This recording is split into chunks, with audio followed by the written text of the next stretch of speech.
नमस्कार, मैं हूं सुमित अवस्थी। आपसे जो वादा रहा उस वादे को निभाने के लिए हम एक बार फिर हाजिर हैं। वादा यह है कि आपकी खबर होगी, आपका नजरिया होगा, हम तो सिर्फ जरिया बनेंगे। यही तो इंडिया चाहता है। तो आज क्या देखना चाहता है इंडिया, क्या जानना चाहता है इंडिया, इसे आप लोगों ने हमको बताया है, जिसे अब हम आपको दिखाने जा रहे हैं। आज की खबरों पर हमने आपकी राय मांगी थी। पहली खबर थी कि किन आतंकियों के निशाने पर अंबानी, किन आतंकियों के निशाने पर अंबानी, ये हमारी आज की पहली खबर रही। दूसरी खबर थी भारत बंद से कम होगी तेल की कीमत। तीसरी खबर थी बंगाल की लड़ाई, कोयले पर छापा। चौथी खबर रही 5 राज्यों में चुनाव का काउंटडाउन। पांचवी खबर रही मोदी के गढ़ में केजरीवाल की एंट्री। और छठी खबर थी कांग्रेस से कौन आजाद होना चाहता है। तो अंबानी पर आतंकियों के निशाने पर वाली खबर को 16% लोगों ने देखना चाहा है, जबकि तेल की कीमत पर भारत बंद की खबर को सबसे ज्यादा 44% लोगों ने। 5 राज्यों में चुनाव की तारीख आ चुकी है, इसको 11% लोग देखना चाहते हैं। तो मोदी के गढ़ में केजरीवाल की एंट्री को 14%, और कांग्रेस में गांधी नेहरू परिवार वर्सेस G23 को 11% लोग देखना चाहते हैं। तो जिस खबर को इंडिया सबसे ज्यादा देखना चाहता है, शुरुआत हमारे वादे की तरह उसी खबर से करते हैं। आज देश भर में भारत बंद का मामूली असर देखने को मिला। आज भारत बंद में मुख्य रूप से 2 तरह के संगठन शामिल थे। एक व्यापारी संगठन जो जीएसटी और बड़े तेल के दाम के खिलाफ थे। दूसरे संगठन थे ट्रांसपोर्टर्स, जिनका कहना है कि तेल ने उनका खेल बिगाड़ दिया है। देश की राजधानी दिल्ली में थोक व्यापारियों ने विरोध जताते हुए दोपहर बाद बाजार बंद किया। जयपुर में ट्रांसपोर्टरों ने अपने ट्रक रोक दिए। तिरुवनंतपुरम में कांग्रेस सांसद शशि थरूर ने रस्सी से ऑटो रिक्शा खींचकर विरोध जताया। पटना में तेजस्वी यादव ने बड़े दाम के खिलाफ साइकिल की सवारी की। जीएसटी के विरोध में एमपी के रीवा में दुकानें बंद रहीं। पश्चिम बंगाल के बीरभूम इलाके में दुकानें बंद नजर आईं। विशाखापट्टनम में यातायात रोकने की कोशिश की गई। तमिलनाडु के रामेश्वरम में कम्युनिस्ट पार्टी ने तेल के बढ़े दाम के खिलाफ प्रदर्शन किया। वहीं ट्रांसपोर्टर भी सड़कों पर उतरे और चक्का जाम किया। बंद का असर खास नहीं रहा, लेकिन तेल की बढ़ी कीमत को लेकर लोगों का दर्द कमोवेश हर जगह एक जैसा है।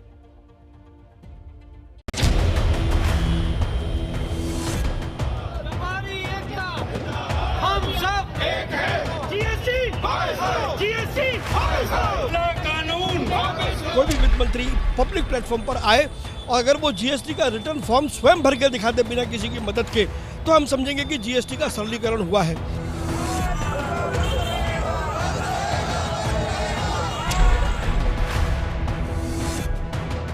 मोदी जी ने नारा दिया था 1 नेशन 1 टैक्स, इसको जीएसटी में शामिल किया जाए। विदेशी कॉमर्स कंपनियों को जीएसटी के जो जटिल प्रावधान है उनके खिलाफ व्यापारी पूरी तरह से एकजुट है। आज पूरा भारत बंद है।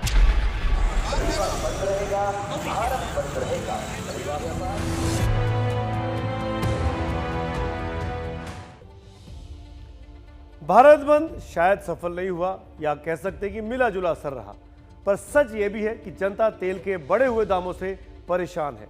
लेकिन जब देश की वित्त मंत्री निर्मला सीतारमण से दाम कम करने पर सवाल पूछा जाता है तो उनके पास कोई जवाब नहीं होता। ऐसे में वो धर्म संकट की बात करने लगती हैं। When is the government planning to reduce the cesses on fuel? Because I mean, I go to the petrol pump and if I see triple digits for a single liter, very sad. I won't be able to say when.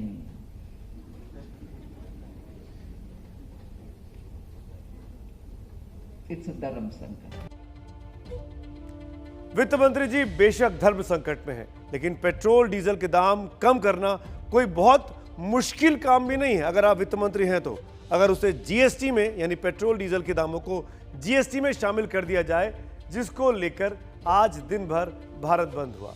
Petrol के दाम देखिए, base price यानी जो petrol का असली दाम है यह है 31 रुपये 82 पैसे। किराया है 28 पैसे, डीलर कमीशन औसत आधार पर होता है करीब 3 रुपये 68 पैसे, यानी कुल मिलाकर पेट्रोल का दाम होता है 35 रुपये 78 पैसे। बाकी जो कीमत आप चुका रहे हैं वो सिर्फ और सिर्फ टैक्स है, जिसमें एक्साइज और वैट शामिल है। अगर पेट्रोल को जीएसटी के दायरे में लाया जाता है तब क्या होगा, इस फॉर्मूले को देखिए। भारत में फिलहाल जीएसटी की 4 दरें हैं। अगर 5% जीएसटी लगता है तो पेट्रोल का दाम प्रति लीटर 37 रुपये 57 पैसे होगा। अगर आप अगले चरण की बात करें, 12% जीएसटी लगा दें तो दाम 40 रुपये 7 पैसे हो जाएगा। ग्राफिक्स में आप देख सकते हैं। अगर जीएसटी की तीसरी दर यानी 18% का जीएसटी लगाते हैं तो दाम 42 रुपये 22 पैसे होगा। अगर सबसे ऊंची श्रेणी यानी 28% की श्रेणी में पेट्रोल को रख दिया जाए तो पेट्रोल के दाम प्रति लीटर पता है कितने होंगे? 45 रुपये 79 पैसे। इसी तरह डीजल बिना टैक्स का दाम है 36 रुपये 22 पैसे। 5% श्रेणियों में डीजल को लाया जाए तो पहले जब 5% होगा तो 38 रुपये 3 पैसे। जब 12% जीएसटी लगेगा तो दाम पेट्रोल का हो जाएगा 40 रुपये 57 पैसे। 18% जीएसटी लगा तो डीजल हो जाएगा 42 रुपये 74 पैसे। इसी तरह सबसे ऊंची श्रेणी 28% में अगर डीजल को डाला जाए तो दाम हो जाएगा 46 रुपये 36 पैसे। तो देखा आपने, अगर जीएसटी की सबसे ऊंची श्रेणी में आने के बाद भी पेट्रोल और डीजल के दाम लगभग आधे हो जाएंगे तो फिर दिक्कत कहां है? इस पर आंखें खोल देने वाली हमारी ये खास रिपोर्ट देखिए।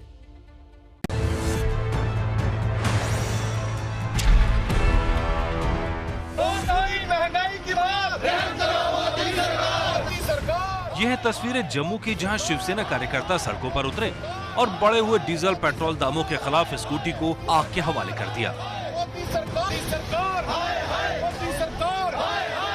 लेकिन शिवसेना की सरकार महाराष्ट्र में है और महाराष्ट्र की राजधानी मुंबई में पेट्रोल के दाम है 97 पार। आखिर क्यों?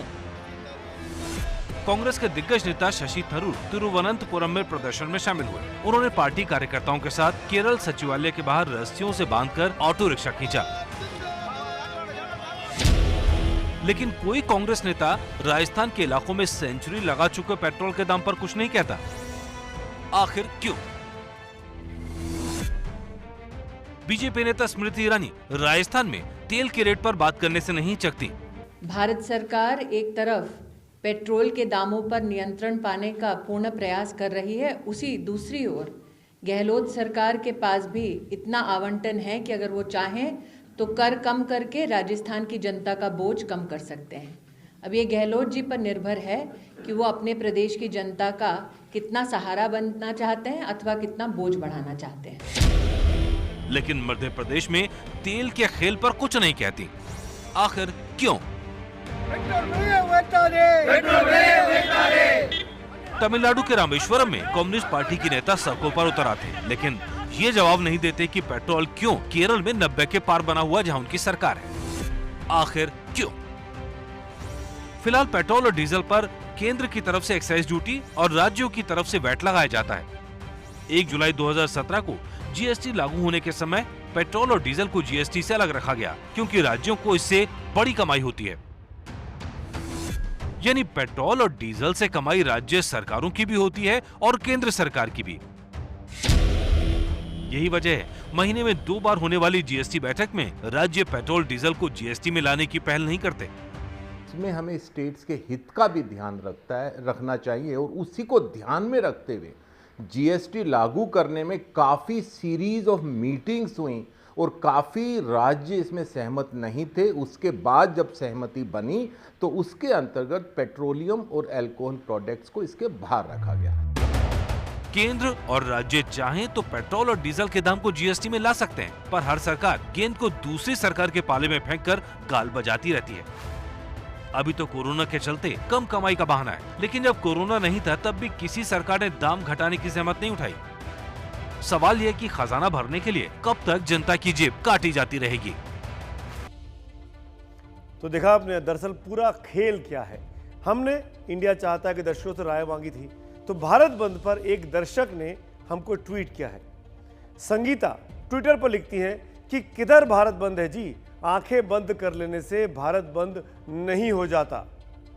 ऐसा नहीं है कि सिर्फ पेट्रोल और डीजल के दाम बढ़ रहे हैं, रोज काम आने वाली गैस सिलेंडर के दाम भी बढ़े हैं। कल हमने आपको दिखाया था कि कैसे लोगों को सब्सिडी के पैसे नहीं मिल पा रहे हैं, सब्सिडी धीरे धीरे कम होती जा रही है। लेकिन उसे आगे बढ़कर ये जान लीजिए कि एक बार फिर गैस सिलेंडर के दाम में बढ़ोतरी कर दी गई है। फरवरी में तीसरी बार गैस सिलेंडर के दाम बढ़ाए गए हैं। फरवरी में गैस सिलेंडर 100 रुपये महंगा हो गया है, 3 महीने में 200 रुपये महंगा हो गया है आपका अपना गैस सिलेंडर। 1 दिसंबर को 50 रुपये बढ़ाए थे एक सिलेंडर पर, 15 दिसंबर को 50 रुपये और बढ़ाए, 4 फरवरी को 25 रुपये बढ़ाए गए, 14 फरवरी को 50 रुपये बढ़ाए गए, 25 फरवरी को और 25 रुपये बढ़ा दिए गए। जब गैस सिलेंडर का दाम 794 रुपये हो गया है और जब इस बारे में केंद्रीय पेट्रोलियम मंत्री धर्मेंद्र प्रधान साहब से पूछा गया तो उन्होंने जो कहा कि ये तो आम बात है, सर्दियों के दिनों में दाम बढ़ते ही है, गर्मियों में उतर जाएंगे। सुनिए मंत्री जी को। इन दिनों में अंतर्राष्ट्रीय बाजार में पेट्रोलियम प्राइस की बढ़ने के कारण कंज्यूमर्स के ऊपर थोड़ा उसकी प्रभाव आई है। जैसे जैसे जाड़े की दिन आगे जाएगा, विंटर्स घटेगा, तब ये दाम थोड़ा धीरे धीरे घटेगा। कब तक उम्मीद है सर कम होने का? ये तो अंतर्राष्ट्रीय मामला है। अभी डिमांड ज्यादा होने के कारण थोड़ा प्राइस बढ़ी है, जाड़े में ऐसा होती है, थोड़ा घटेगा। और आइए अब बात करते हैं उस खबर की जिसे आज जनता ने अपनी दूसरी पसंद बताया है। करीब 16% लोग जानना चाहते हैं कि आखिर किसके निशाने पर है देश के सबसे बड़े उद्योगपति मुकेश अंबानी। दरअसल ये खबर बीती रात से ही चर्चा में है क्योंकि मुकेश अंबानी के घर के बाहर एक स्कॉर्पियो कार मिली जिससे विस्फोटक बरामद हुए। हम आपको ये पूरा मामला बताएंगे, लेकिन उससे पहले बता दें कि इस मामले की जांच अब एनआईए भी करेगी। एनआईए की टीम मुंबई क्राइम ब्रांच के दफ्तर पहुंची। एनआईए की जांच मुंबई पुलिस की जांच के साथ साथ चलेगी। अब हम आपको बताते हैं कि मुंबई क्राइम ब्रांच की अब तक की जांच की 10 बड़ी बातें निकलकर क्या सामने आई हैं। पुलिस ने संदिग्ध कार की पहचान कर ली है। कार 17 फरवरी को चोरी हुई थी। कार के मालिक से पुलिस ने पूछताछ की है। कार पर लगी फर्जी नंबर प्लेट रिलायंस इंडस्ट्री के नाम रजिस्टर्ड है। दूसरी इनोवा कार की तलाश जारी है। कार से मिली 20 जिलेटिन स्टिक नागपुर की एक कंपनी की है। कार से मिली धमकी भरी चिट्ठी है। कार से मुंबई इंडियंस का एक बैग भी बरामद हुआ है। मुंबई इंडियंस रिलायंस की ही टीम है जो कि आईपीएल खेलती है। क्राइम ब्रांच की 10 टीमें जांच में जुटी हैं और अब तक 9 लोगों से पूछताछ ये टीम कर चुकी है। दरअसल इस घटना को हल्के में नहीं लिया जा सकता। जिस शातिराना और प्लान तरीके से इस घटना को अंजाम दिया गया उससे मुकेश अंबानी परिवार की सुरक्षा पर बड़ा खतरा साफ नजर आ रहा है। नीता भाभी और मुकेश भैया फैमिली, ये एक ट्रेलर है। अगली बार ये सामान पूरा होकर आएगा। पूरी फैमिली को उड़ाने के लिए इंतजाम हो चुका है। समझ जाना।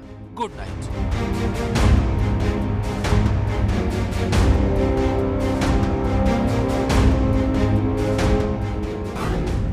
देश के सबसे बड़े उद्योगपति और रिलायंस इंडस्ट्रीज के चेयरमैन मुकेश अंबानी को धमकी किसने दी? अंबानी परिवार को डराने वाला कौन है? ये वो सवाल है जिसका जवाब तलाशने के लिए मुंबई पुलिस बीती रात से माथापच्ची कर रही है। क्योंकि अगर सिर्फ धमकी भरी चिट्ठी आती तो मामला इतना संगीन नहीं होता, लेकिन चिट्ठी के साथ खतरे का जो परवाना छोड़ा गया है वो डराने वाला है। मुंबई में मुकेश अंबानी की आलीशान रिहाइश एंटीलिया से महज 500 मीटर दूर खड़ी इस स्कॉर्पियो को गौर से देखिए। इस स्कॉर्पियो के अंदर से मुंबई पुलिस को मिली हैं 20 जिलेटिन की छड़ें। ये छड़ें नहीं, मौत का सामान है। ये महज संयोग नहीं, ये सोची समझी साजिश है। हम आपको सिलसिलेवार तरीके से पूरी घटना समझाते हैं। तारीख 25 फरवरी, वक्त सुबह 1 बजे। 24-25 फरवरी की दरमियानी रात को करीब 1 बजे एक स्कॉर्पियो कार एंटीलिया के पास आकर रुकी। उसके पीछे सफेद रंग की एक इनोवा कार आपको नजर आएगी। कुछ देर खड़े रहने के बाद कार का इंजन ऑफ हो जाता है, लेकिन कोई हलचल नहीं होती। चंद सेकंड बाद पीछे खड़ी इनोवा आगे बढ़ जाती है। अब आपको दूसरा सीसीटीवी फुटेज दिखाते हैं। इसमें आपको स्कॉर्पियो गाड़ी के अंदर हलचल नजर आएगी, लेकिन कोई बाहर निकलता नजर नहीं आएगा।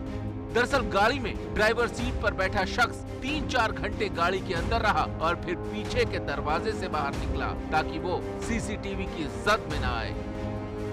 ये गाड़ी पूरी रात यहीं खड़ी रही, लेकिन जब इसे खड़े हुए 12 घंटे से ज्यादा गुजर गए तो पुलिस को गुरुवार दोपहर 3 बजे इत्तला की गई।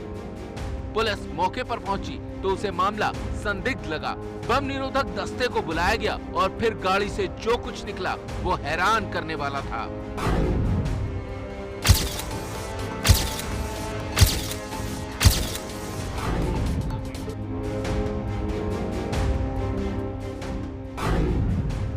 गाड़ी से 20 जिलेटिन की छड़ें मिली। इसके अलावा गाड़ी में कई नंबर प्लेट थी। स्कॉर्पियो में मुंबई इंडियंस का एक बैग और अंबानी परिवार को धमकी वाली चिट्ठी भी मिली।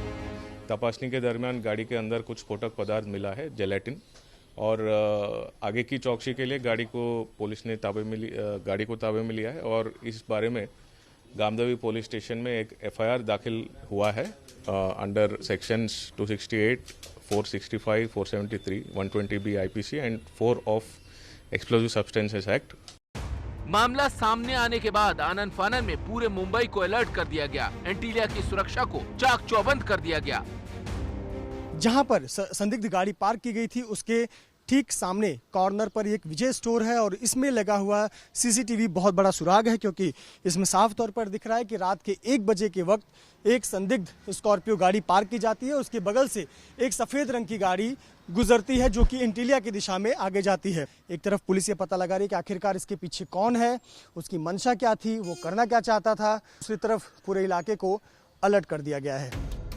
इस घटना को बेहद शातिराना अंदाज में पूरी प्लानिंग के साथ अंजाम दिया गया। जैसे जैसे इसकी परतें खुल रही हैं, पुलिस भी हैरान है। गाड़ी में लगी फर्जी नंबर प्लेट में जो नंबर है वो मुकेश अंबानी की सुरक्षा में लगी कार का है। स्कॉर्पियो गाड़ी की चेसिस का नंबर मिटा दिया गया था जिससे पुलिस इसकी पहचान न कर पाए, लेकिन पुलिस ने इसकी पहचान कर ली है। ये गाड़ी 17 फरवरी को विक्रोली से चोरी हुई थी और इसकी रिपोर्ट भी दर्ज है। हाँ, पुलिस ने चोरी की है। 17 तारीख शाम को मैंने वहाँ पे पार्क की थी, स्टीयरिंग जाम हो गया था इसके लिए, वहाँ से सुबह चोरी हो गई। आपकी कार चोरी होने के बाद आपने तकरार वगैरह ये दर्ज की थी, कहाँ पर की थी? विक्रोली पुलिस स्टेशन में। मामले की गंभीरता को देखते हुए जांच का काम क्राइम ब्रांच को सौंप दिया गया है। जांच एजेंसियों के रडार में सीसीटीवी में दिखी इनोवा कार है। मुंबई के अलग अलग रूट में लगे सीसीटीवी भी खंगाले जा रहे हैं। यही नहीं, जिलेटिन कहां से खरीदा गया इसकी पड़ताल भी की जा रही है। अंबानी परिवार को किन लोगों से खतरा हो सकता है, इसके तार जोड़ने की कोशिश में पुलिस जुटी है। मुंबई में विस्फोटकों से भरी गाड़ी मिलने के मामले में खुफिया सूत्रों का मानना है कि किसी आतंकवादी साजिश का हिस्सा नहीं थी, बल्कि ये किसी ऐसे शख्स की दिमाग की उपज है जो किसी से अपनी व्यक्तिगत रंजिश उतारना चाहता था या फिर किसी को कोई धमकी या चेतावनी देना चाहता था। खुफिया सूत्रों के मुताबिक अब तक की जांच के दौरान गाड़ी के अंदर से जो नंबर प्लेट्स मिली हैं वो अंबानी के काफिले की बताई जाती हैं। लिहाजा जांच एजेंसियां अब इस बात की भी जांच कर रही हैं कि अंबानी के यहाँ से ऐसे कितने लोग हैं जिन्हें पिछले 6 महीने या 1 साल के दौरान नौकरी से निकाला गया था।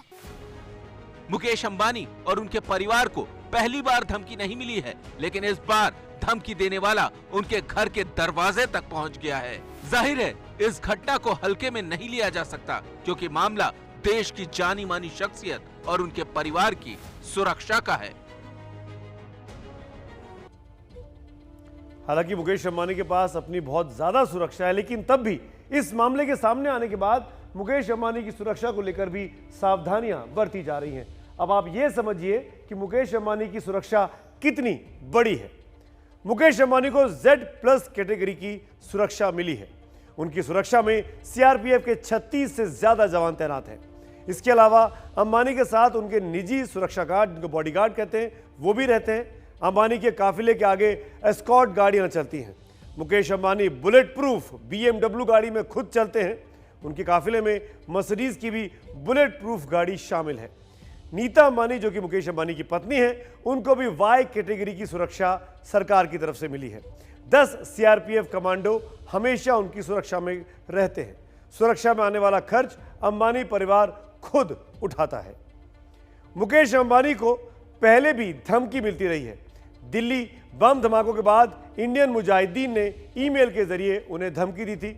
अंबानी को यह धमकी या आरोप लगाते हुए दी गई थी कि उन्होंने एंटीलिया का निर्माण, जहां पर वो रहते हैं उनका बंगला, एंटीलिया का निर्माण वक्फ की जमीन पर कराया है। लेकिन इस बार मामला ज्यादा गंभीर है। ऐसे में सुरक्षा को लेकर कोताही नहीं बरती जा सकती। अब आप उस स्कॉर्पियो गाड़ी के बारे में जानिए जिससे सारी चीजें सामने आई है, जिसकी तहकीकात की हमारे सहयोगी मृत्युंजय सिंह ने। देख सकते हैं गाड़ी का जो बोनट है उसे खोलकर रखा गया है। इसकी बड़ी वजह यह है कि जो इसका चेचिस नंबर था और इंजन नंबर उसे बरामद करना था, उसकी जानकारी हासिल करनी थी।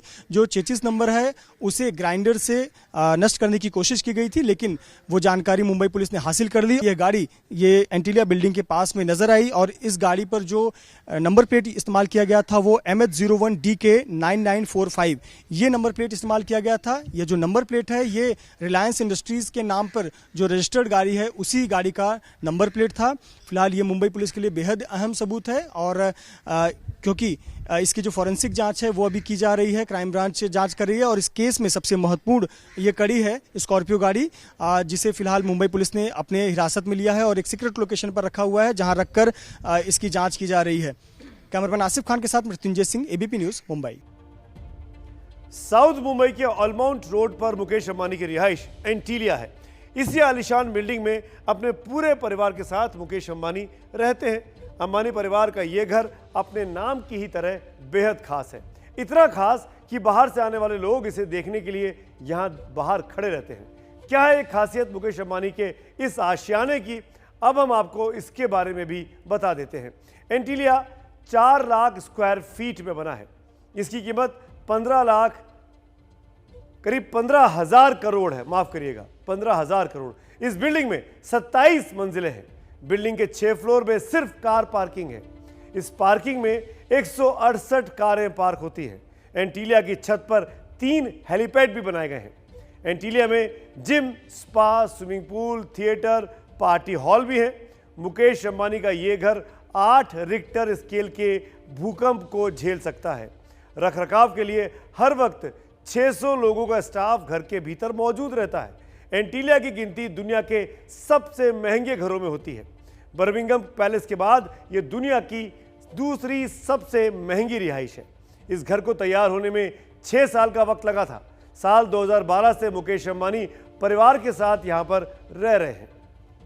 इस विशाल और भव्य आशियाने का मालिक है मुकेश अंबानी, जिनकी संपत्ति इतनी है कि कई देशों की जीडीपी भी छोटी पड़ जाएगी। अब हम आपको दिल्ली के मुख्यमंत्री अरविंद केजरीवाल के सूरत वाले रोड शो की तरफ ले चलते हैं, जिसको आप में से 14% लोगों ने देखना पसंद किया है। जी हाँ, हमारी तीसरी बड़ी खबर है जिसको 14% लोग देखना चाहते हैं। गुजरात में लोकल बॉडी इलेक्शन हुए, जिसमें सूरत की महानगर पालिका के चुनाव में आम आदमी पार्टी ने 27 सीटें जीती।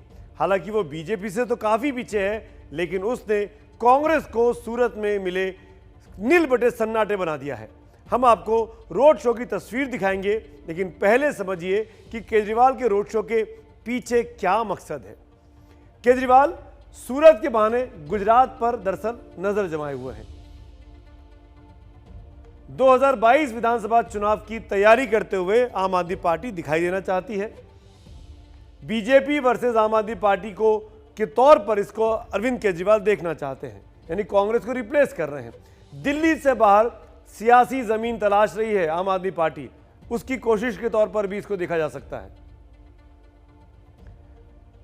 तो देखिए केजरीवाल का सूरत वाला रोड शो।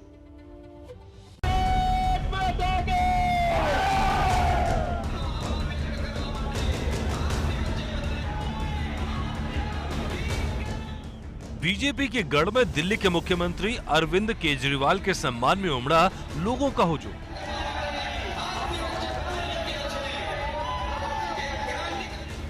ये हुजूम बताता है कि सूरत में केजरीवाल की जीत भले ही छोटी हो, लेकिन उसकी अहमियत बड़ी है। रोड शो में उमड़ा ये हुजूम बताता है कि विपक्ष के खाली स्थान को भरने में कैसे कांग्रेस नाकाम रही। बस केजरीवाल ने लोगों के अरमानों को हवा दे दी और सूरत महानगर पालिका में उनकी पार्टी दूसरे नंबर की पार्टी बन गई। ये गुजरात के लोग एक संदेश देना चाहते हैं। अभी दो बड़ी बड़ी पार्टियां हैं। गुजरात के लोग संदेश देना चाहते हैं कि वो इन दोनों बड़ी पार्टियों से तंग आ चुके हैं।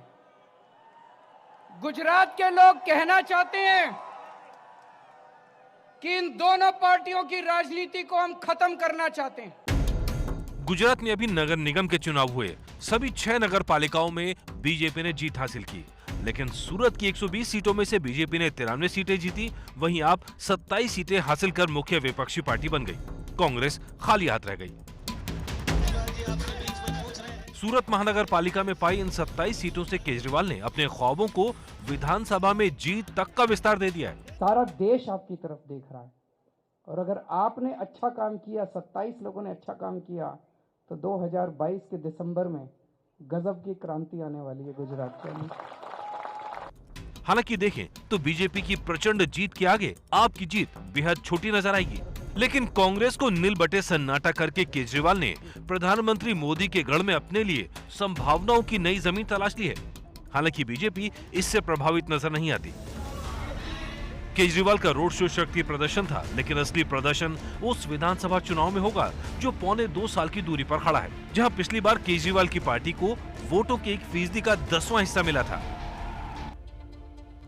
नील बटे सन्नाटा, सूरत की महानगर पालिका में कांग्रेस का 0 पर आ जाना क्या गुजरात में कांग्रेस के धीरे धीरे आउट होने की ओर इशारा कर रहा है? हालांकि राजनीति में आप किसी को खारिज नहीं कर सकते हैं, लेकिन देश में कई ऐसे राज्य हैं जहां कांग्रेस एक बार सत्ता से बाहर हुई तो फिर लौट कर नहीं आ पाई। बेहद दिलचस्प ग्राफिक्स है। तमिलनाडु में कांग्रेस 1967 के बाद से सत्ता में नहीं आ पाई है। ओडिशा में 1999 के बाद से कांग्रेस विपक्ष में ही बैठी है और वहां भी उसकी हालत कमजोर होती गई है। पश्चिम बंगाल में 1977 से कांग्रेस के लिए सत्ता दूर की कौड़ी बनी हुई है। त्रिपुरा में 1995 से वो सत्ता से बाहर है। बिहार में 1990 के बाद से कांग्रेस का मुख्यमंत्री नहीं हो पाया है। उत्तर प्रदेश में 1989 के बाद से उसकी सरकार नहीं बनी है और गुजरात में भी 1998 से वो सत्ता से बाहर है। कांग्रेस के इस इतिहास को केजरीवाल भी बहुत अच्छे से जानते हैं, तो क्या इसीलिए वो गुजरात के लोगों से, खासकर कांग्रेस समर्थकों से अपील कर रहे हैं कि वो हाथ छोड़कर बीजेपी के सपनों पर झाड़ू फेरने के लिए उनके साथ आ जाए? भारतीय जनता पार्टी में जो देशभक्त है, भारतीय जनता पार्टी में जो गुजरात का भला चाहते हैं, उन सबसे अपील है, 25 साल में बीजेपी ने गुजरात का कुछ नहीं किया। अब आप अपनी पार्टी छोड़ दीजिए, आम आदमी पार्टी में आ जाइए। आने वाले समय में आम आदमी पार्टी गुजरात को भविष्य देगी। गुजरात की 6 करोड़ जनता के साथ मिलके एक नया गुजरात बनाएंगे। केजरीवाल की राजनीतिक महत्वाकांक्षा के लिए दिल्ली की सीमा छोटी दिखाई देती है। वो भी अपनी पार्टी को अब विस्तार देना चाहते हैं, जिसके लिए आने वाले दिनों में वो कई राज्यों में चुनाव लड़ने का सपना देख रहे हैं।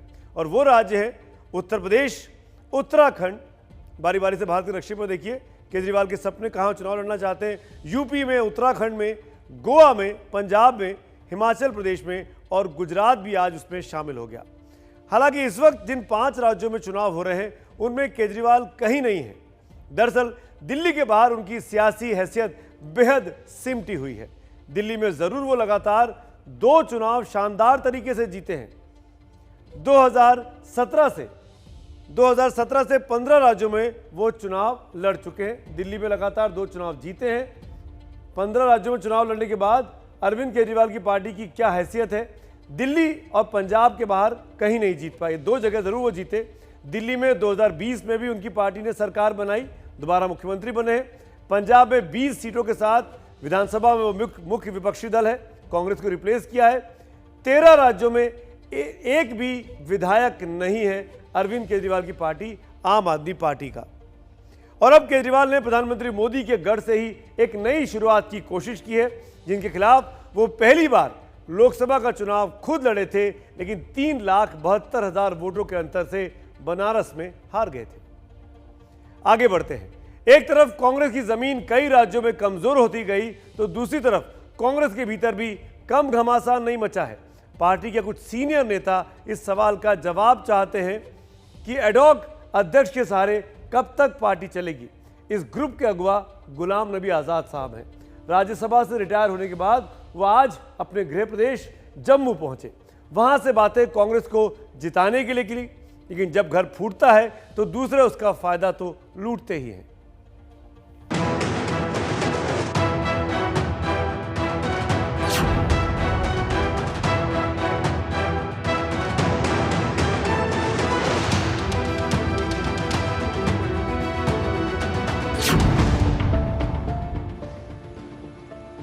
राजनीति में ऐसी दरियादिली बहुत कम दिखती है कि धुर विरोधी पार्टी के नेता के लिए निकले शब्द भावनाओं के आंसुओं में भीग जाएं। लेकिन राजनीति के बारे में यह भी कहा जाता है कि यहाँ हर शब्द, हर भूमिका, हर मदद की एक कीमत होती है।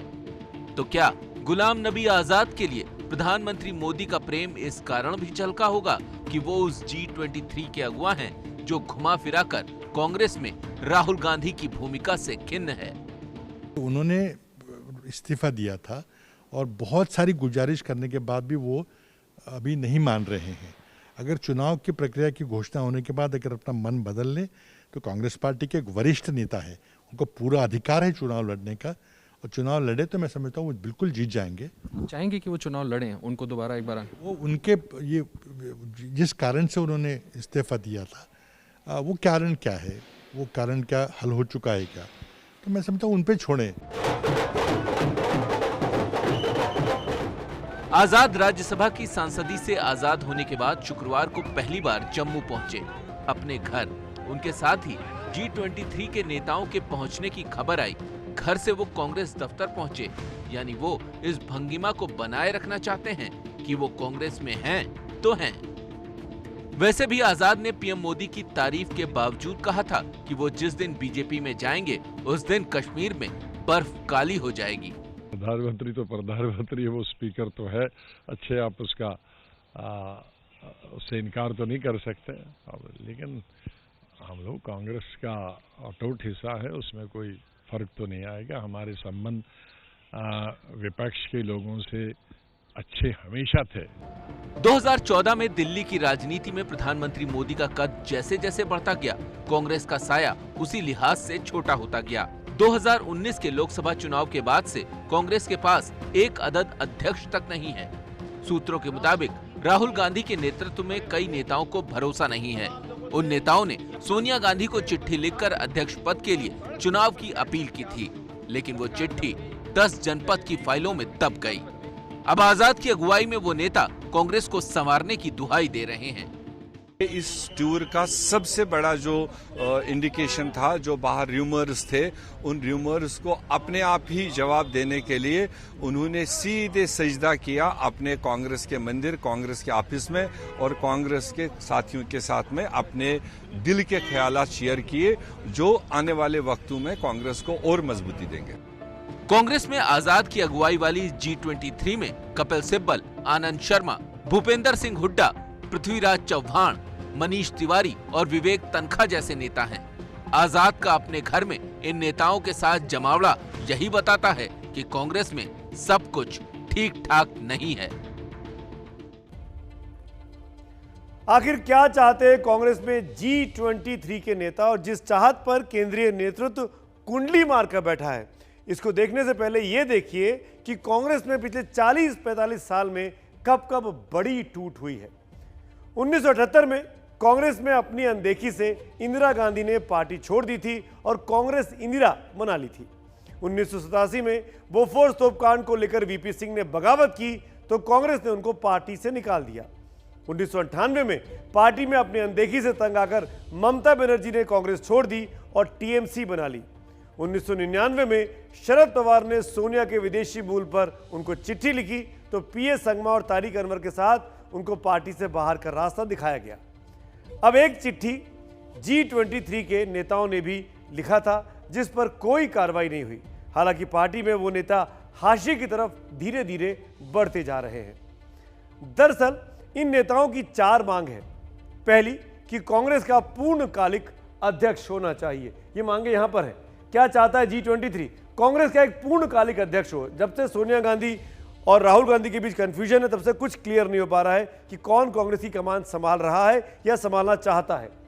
अध्यक्ष का बाकायदा चुनाव हो, चुनाव के जरिए अध्यक्ष चुना जाना चाहिए। तीसरी मांग है कि CWC का भी चुनाव हो और चौथी मांग है कि कांग्रेस चुनाव समिति का भी चुनाव होना चाहिए। यानी ये 3 महानुभाव के साथ जो G23 है वो इस बात को जोर दे रहा है कि कांग्रेस में हर चीज चुनाव के जरिए तय होनी चाहिए। शायद कहीं ना कहीं ये कमेंट है कि अभी तक जो कुछ हो रहा है वो दरअसल थोपा जा रहा है। श्री राहुल गांधी से या ये किसी व्यक्ति विशेष की बात नहीं है, ये एक इंस्टीट्यूशन को हिंदी में क्या कहते हैं? हाँ, एक संस्था को, मेरी हिंदी थोड़ी कमजोर है। हाँ, तो एक इस संस्था को किस तरह से और सशक्त किया जाए, ये चिंता या ये जो सारी प्रक्रिया है ये उसको लेके है। और मैं एक बात बिल्कुल साफ कर देना चाहता हूं, क्योंकि आपने सीधा सवाल पूछा है कि किसी का श्री राहुल गांधी के प्रति कोई बैर नहीं है और हम लोगों की पूरी आस्था कांग्रेस पार्टी में है और हम दशकों से कांग्रेस पार्टी से जुड़े रहे हैं। और इंडिया चाहता है, मैं आइए आगे बढ़ते बात करते हैं चुनावी काउंटडाउन की। 5 राज्यों में चुनाव की तारीखों का ऐलान आज कर दिया गया है। यह चुनाव आयोग ने पश्चिम बंगाल में 33 दिनों में फैले 8 चरणों में चुनाव का ऐलान किया है। पश्चिम बंगाल में इस पर विवाद भी शुरू हो गया है। विवाद दिखाने से पहले एक नजर तारीखों पर जरूर डाल लेते हैं। पश्चिम बंगाल में 8 चरण में चुनाव होंगे। पहला चरण 27 मार्च को, दूसरा चरण 1 अप्रैल को, तीसरा चरण 6 अप्रैल को, चौथा चरण 10 को, पांचवा चरण 17 अप्रैल को, छठा 22 को, सातवां 26 को और 8वां चरण 29 अप्रैल को होगा।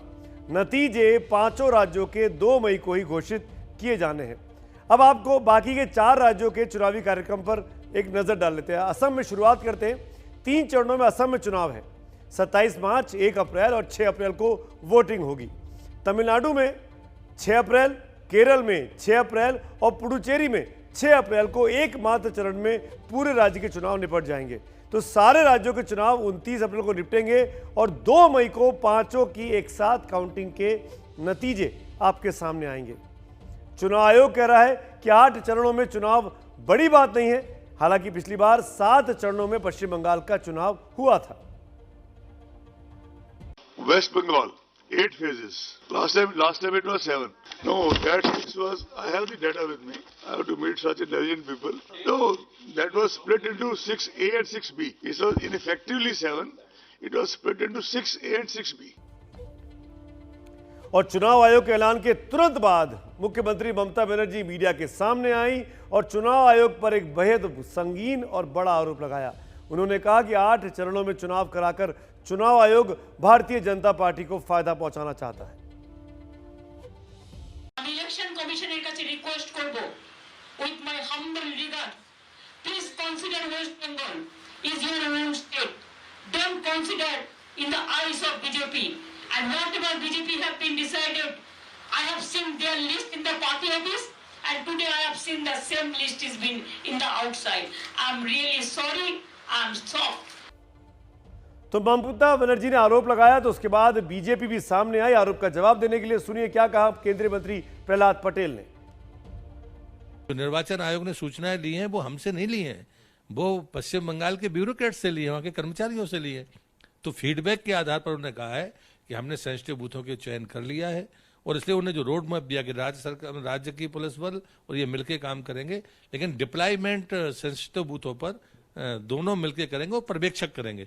मुझे लगता है कि जब ये बात इतनी गहराई के साथ निर्वाचन आयोग कहता है तो फीडबैक निर्वाचन आयोग के पास भारत के ही प्रशासनिक तंत्र से आता है। इसलिए ऐसी बातें ममता जी को शोभा नहीं देती। पिछली बार जब 6 चरणों में हुआ था तब तकलीफ नहीं हुई, 8 में हो गया तो तकलीफ है, लेकिन मैं मानता हूं कि इसकी जिम्मेदारी उन्हीं के सिर पर जाती है। कोयला घोटाले में छापों का दौर लगातार जारी है। कोयला घोटाले बंगाल चुनावों की धुरी बन गए हैं। सीबीआई और ईडी ने कम से कम 15 जगहों पर रेड की। पता किया जा रहा है कि कोयला घोटाले का पैसा कहां से आया और कहां बटा। लेकिन एक दिलचस्प चीज निकलकर सामने आई कि कोयला घोटाले की रकम को ब्याज पर चढ़ाकर भी मुनाफा कमाया जा रहा था।